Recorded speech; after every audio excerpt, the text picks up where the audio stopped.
সূর্য হেলে পড়েছে পশ্চিম আকাশে। সারাদিনের কর্মব্যস্ততা শেষে ঘরে ফেরার তাড়া সবার। ঠিক সেই সময়ে গোপালগঞ্জ পৌর শহীদ মিনার চত্বরের চিত্রটা একটু ভিন্ন।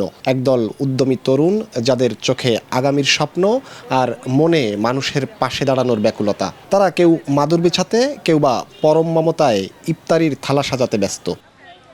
প্রজ্বলিত গোপালগঞ্জ একটি স্বেচ্ছাসেবী সংগঠন।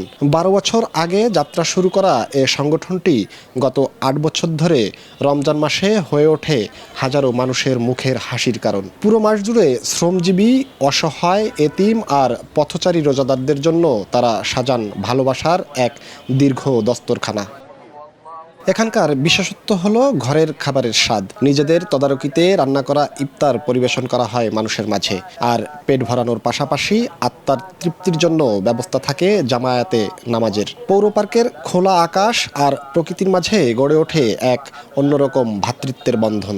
এমন আয়োজনে খুশি আয়োজক সহ অংশগ্রহণকারী সবাই। সারাদিন রোজা থাকি, এই যাইছে ইফতার করি, আমাদের ভালো লাগে। অনেকে রিক্সা চালায়, ইফতারি করতে সময় পায় না, এখানে এসে সবাই খাওয়াচ্ছে, এটি অনেক সুন্দর। খুবই ভালো লাগছে।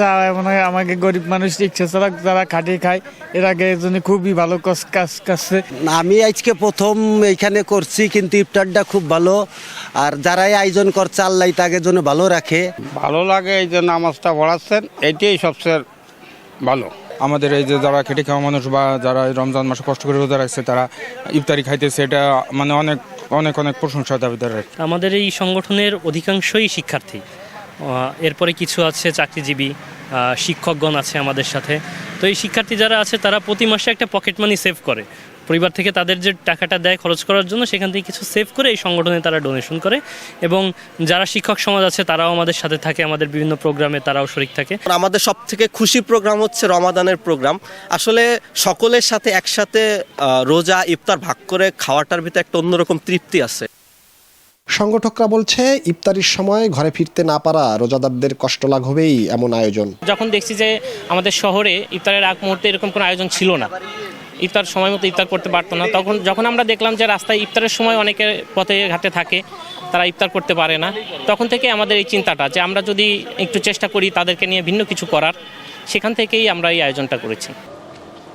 শুধু শহীদ মিনার চত্বর নয়, শহরের বিভিন্ন স্থানে প্রজ্বলিত গোপালগঞ্জ প্রতিদিন গড়ে 150 জন রোজাদারকে ইফতার করান। জয়ন্ত শিরালী, সময় সংবাদ, গোপালগঞ্জ।